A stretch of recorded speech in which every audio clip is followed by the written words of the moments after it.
여러분 어떻습니까? 자녀들과 잘 통하십니까? 말이 통하고 마음이 통하십니까?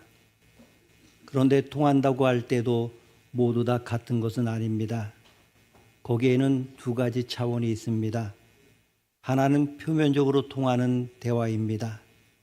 다른 하나는 깊은 마음을 통하는 대화가 있습니다. 표면적 대화는 그저 일상생활에서 필요한 말을 주고받는 정도입니다. 갔다 왔냐? 배 안 고파? 이런 말입니다. 그러나 마음을 통하는 대화는 이와 다릅니다. 여러분은 어떠하십니까? 그런데 부모님이 연로해지면서 점차 통하지 않는 가정이 많습니다.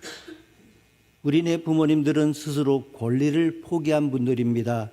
먹을 음식이 부족할 때를 한번 생각해 보십시오. 상식적으로 한다고 하면 아이들은 어리기 때문에 조금 먹고 어른은 많이 먹어야 합니다.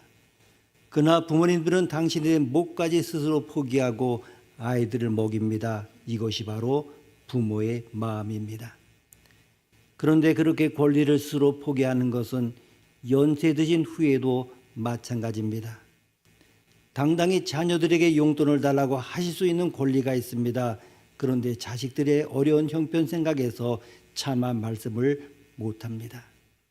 손을 내미느니 차라리 포기하고 맙니다. 그렇게 희생적으로 수고해서 키웠으면서도 막상 당신들은 자녀들에게 손을 내밀지 못합니다. 그러면서 어떤 벽을 느낍니다.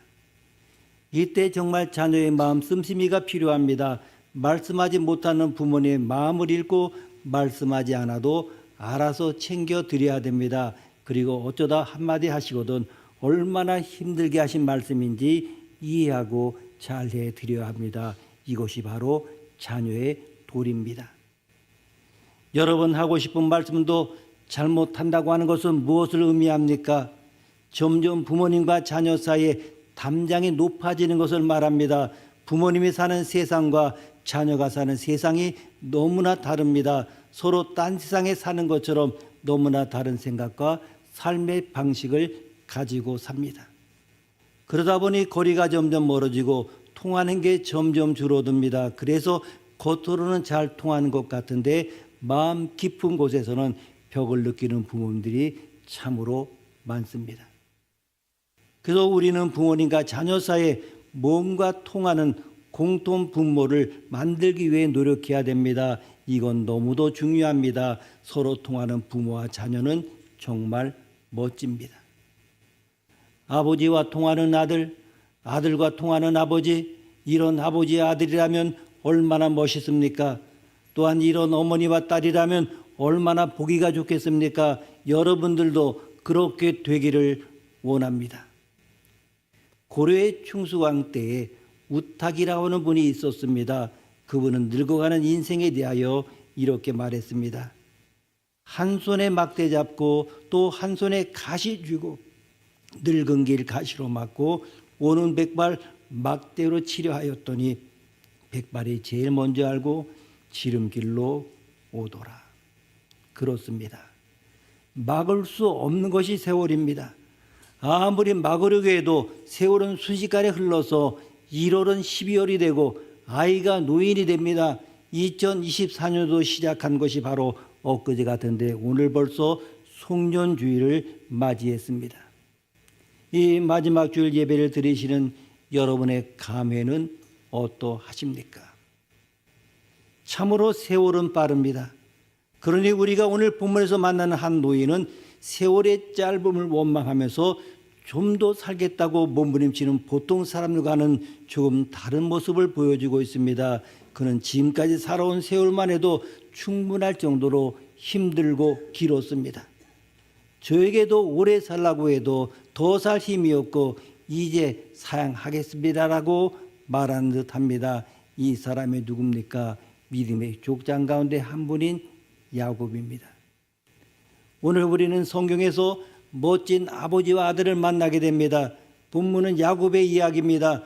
야곱은 12명의 아들을 두었습니다. 그 중에서 야곱과 깊이 통하는 아들은 11번째인 요셉이었습니다. 성경을 읽어보게 되면 야곱은 요셉에게만 깊은 속내를 드러내고 했음을 알게 됩니다. 오늘 읽은 본문 말씀도 그런 장면을 보여주고 있습니다. 29절을 보게 되면 야곱이 죽을 때가 다 되었을 때 요셉을 불렀습니다. 당시 요셉은 거대한 제국 총리였습니다.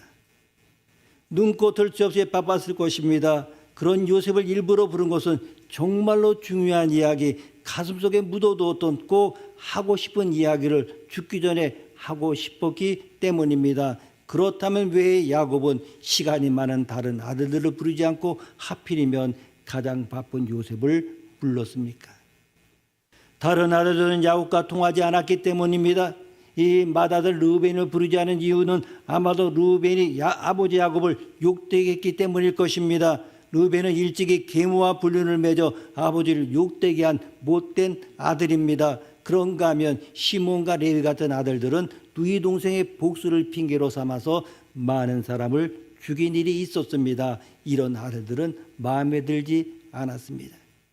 이에 비해 요셉은 어떠합니까? 어렸을 때부터 야곱이 가장 사랑한 아들이 요셉이었습니다. 다른 아들과 달리 요셉에게는 채색옷을 지어 입힐 정도였습니다.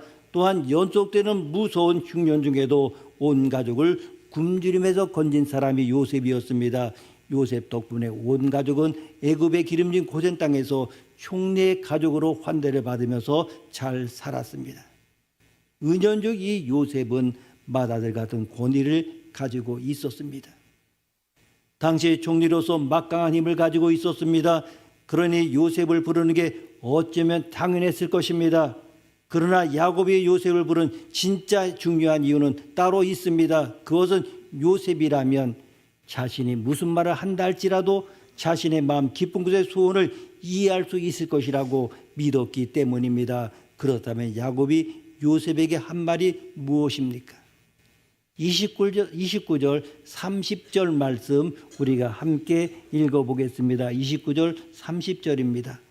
이스라엘이 죽을 날에 가까움에 그의 아들 요셉을 불러 그에게 이르되 이제 내가 내게 은혜를 입었거든 청하노니 내 손을 내 허벅지 아래에 놓고 인애와 성실함으로 내게 향하여 애굽에 나를 장사하지 아니하도록 하라.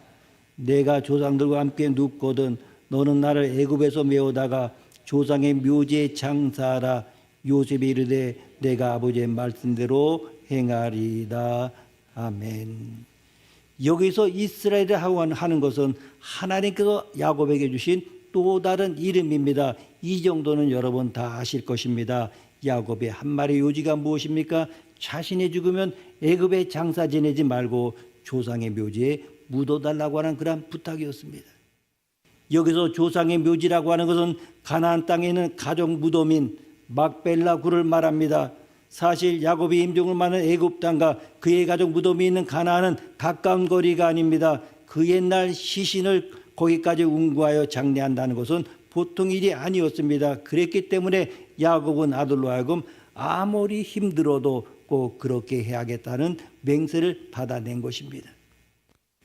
그렇다면 죽는 마당에 묻히는 장소가 뭘 그리 중요하다고 그렇게까지 집념을 가진 것입니까? 이것은 그가 자신의 고향을 생각했음을 보여주고 있습니다. 그는 가나안 땅에서 태어났습니다. 거기서 자랐습니다.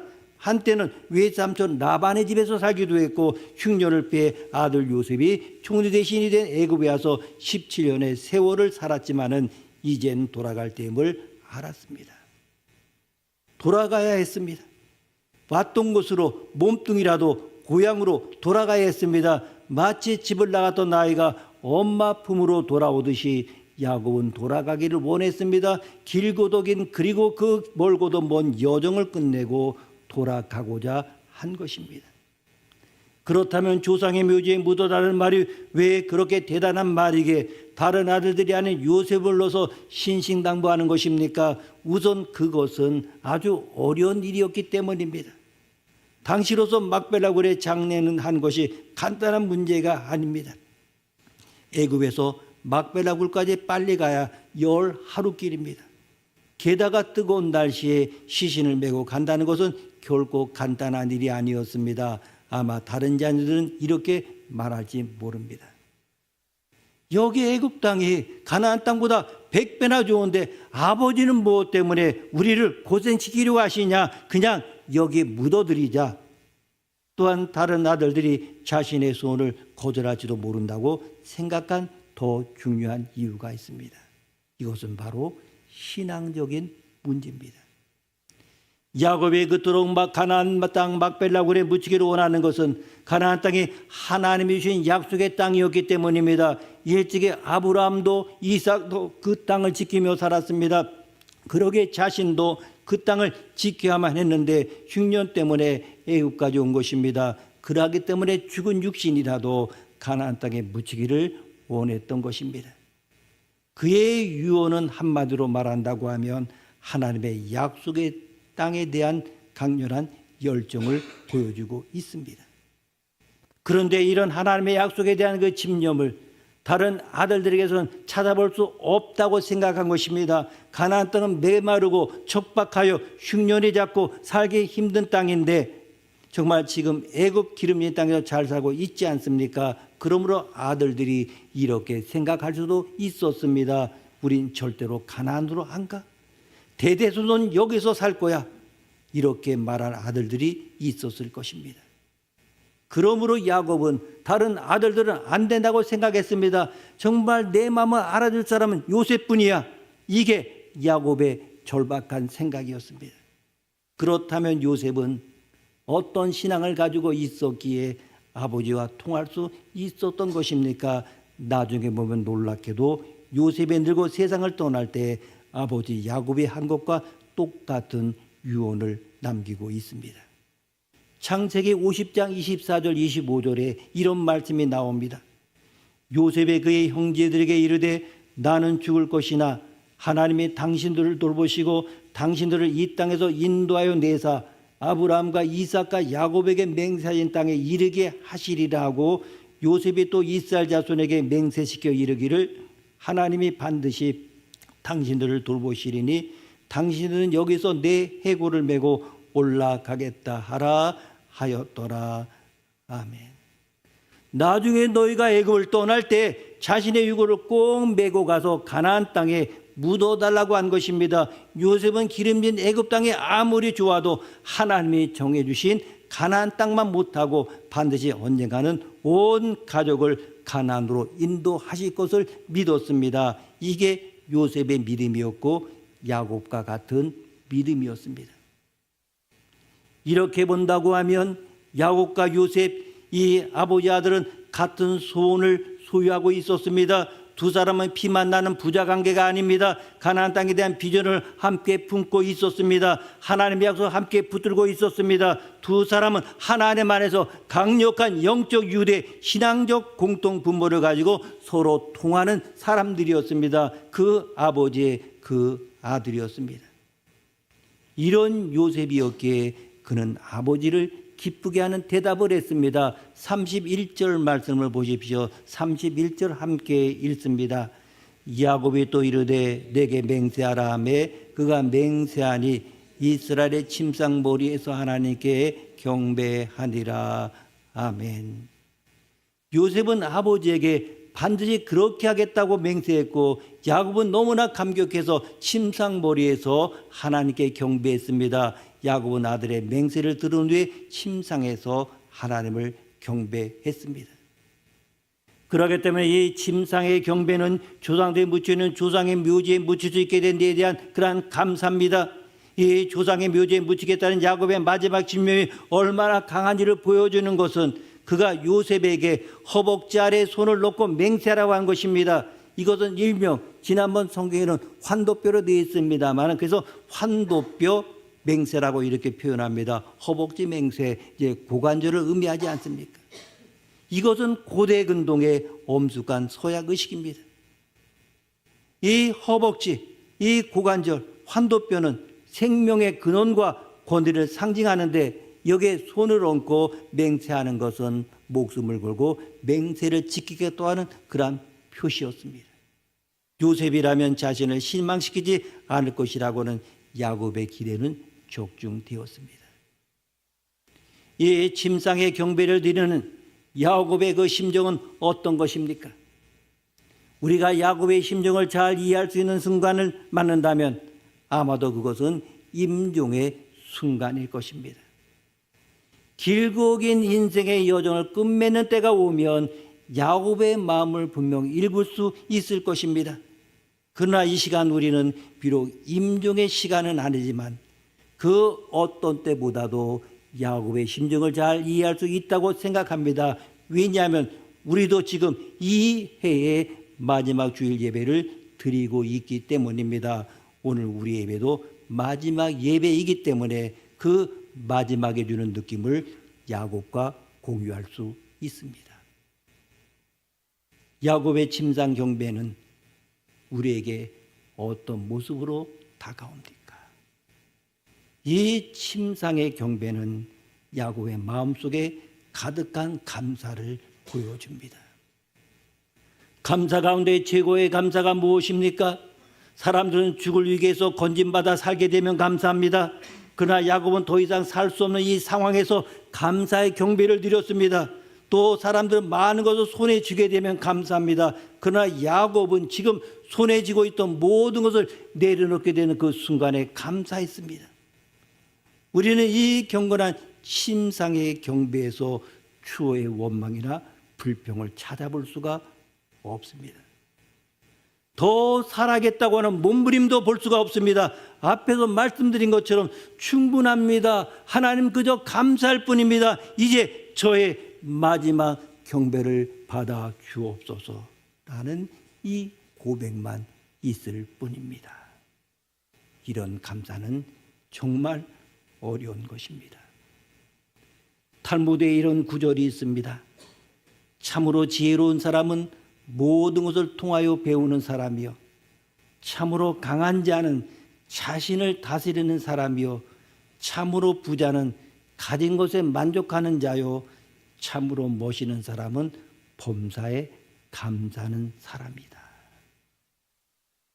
이처럼 서로 통하는 아버지와 아들의 모습을 가장 잘 보여주신 분은 바로 우리 주님 예수님이십니다. 예수님의 겟세마네 동산에서 기도를 우리가 보십시오. 아버지여 내 뜻대로 마옵시고 아버지의 뜻대로 되게 하옵소서. 그 순간 하나님 아버지의 뜻과 예수님의 뜻이 일치했습니다. 우리를 구원하시기 위하여 십자가를 지려는 사랑의 계획에 정확히 일치하셨습니다. 우리는 바로 이 모습을 배워야 합니다. 부모님 여러분, 자녀들과 통화할 수 있는 공통 분모가 있어야 합니다. 자녀 여러분, 부모님과 통화할 수 있는 공통 분모가 있어야 됩니다. 우리는 부모님과 함께 살면서 한 식탁에서 밥을 먹어요. 그 정도면 잘 통하는 것 아닙니까? 이런 생각을 버려야 됩니다. 그것은 겉으로만 통하는 것입니다. 정말 소중한 것을 함께 나눌 때 진정으로 통하는 부모와 자녀가 될 수 있습니다. 우리는 어디로 돌아가면 좋겠습니까? 이 세상 모든 사람은 엄마 품에서 시작했습니다. 엄마 없이 출생한 사람은 아무도 없습니다. 엄마의 따스한 가슴이 우리의 출발점이었습니다. 그런데 시간이 지나면서 아기는 더 이상 엄마 품에 머물지 않게 되었습니다. 조금 자라자 엄마 품에서 뛰어내려서 아장아장 마당을 걷더니 학교에 들어갔고 청년이 된 후에는 넓은 세상으로 나갔습니다. 그리고 그 세상을 활개치며 다녔습니다. 세상에서 성공하여 유명하게 되었습니다. 그러는 중에 엄마 품을 잊었습니다. 자신이 하늘에서 떨어진 것처럼 보였습니다. 엄마 품을 잊는 그 순간 이 세상에서 가장 평안한 안식처를 상실을 했습니다. 언제라도 돌아갈 수 있고 반드시 돌아가야 할 그 품을 잃었습니다. 그래서 그렇게 좋아하던 세상이 자신을 박대할 때 길거리를 비틀거리다가 쓰러집니다. 왜 그럴 때 언제든지 대문을 열고 기다리는 엄마 품으로 가지 않는 것입니까? 또 우리 그리스도인들에게는 또 하나의 출발점이 있습니다. 그것은 바로 아버지 하나님의 품입니다. 우리는 하나님에게서 나온 존재들입니다. 우리의 생명은 하나님 아버지에서 시작이 되어 세상에 보내졌습니다. 그러므로 이제 우리는 아버지 하나님의 품으로 돌아가야 됩니다. 이건 정말로 너무나 중요합니다. 하나님의 품이야말로 우리가 돌아가 안겨야 할 고향입니다. 예전부터 우리 조상들은 가족의 품에서 눈을 감지 못하고 객사하는 사람을 가장 불쌍하다고 했습니다. 마지막은 가족의 품에서 맞이해야 합니다. 마찬가지로 우리의 마지막도 하나님 아버지의 품에서 맞이해야 합니다. 가끔 제가 말씀드렸습니다마는 여러 권사님은 이제 성탄절날 눈이 오는데 이제 저는 전원주택이었기 때문에 거실에 앉아서 바라보면서 자녀들을 부릅니다. 내가 이제 갈 때가 됐다. 이 찬송을 불러달라. 참 즐거운 노래를. 그 찬송을 자녀들이 부를 때 하나님 품으로 갔습니다. 바로 그런 모습이 필요하지 않습니까? 마찬가지로 우리의 남은 마지막, 중간에는 다른 것을 쏟아져 할지라도 마지막에는 아버지 품으로 돌아와야 되는 것 아닙니까? 2024년도의 이 마지막 주일에 우리는 아버지 하나님 품에 안기기를 원합니다. 부모님과 자녀들이 공유해야 할 가장 소중한 보배가 무엇입니까? 이것은 무엇보다도 신앙입니다.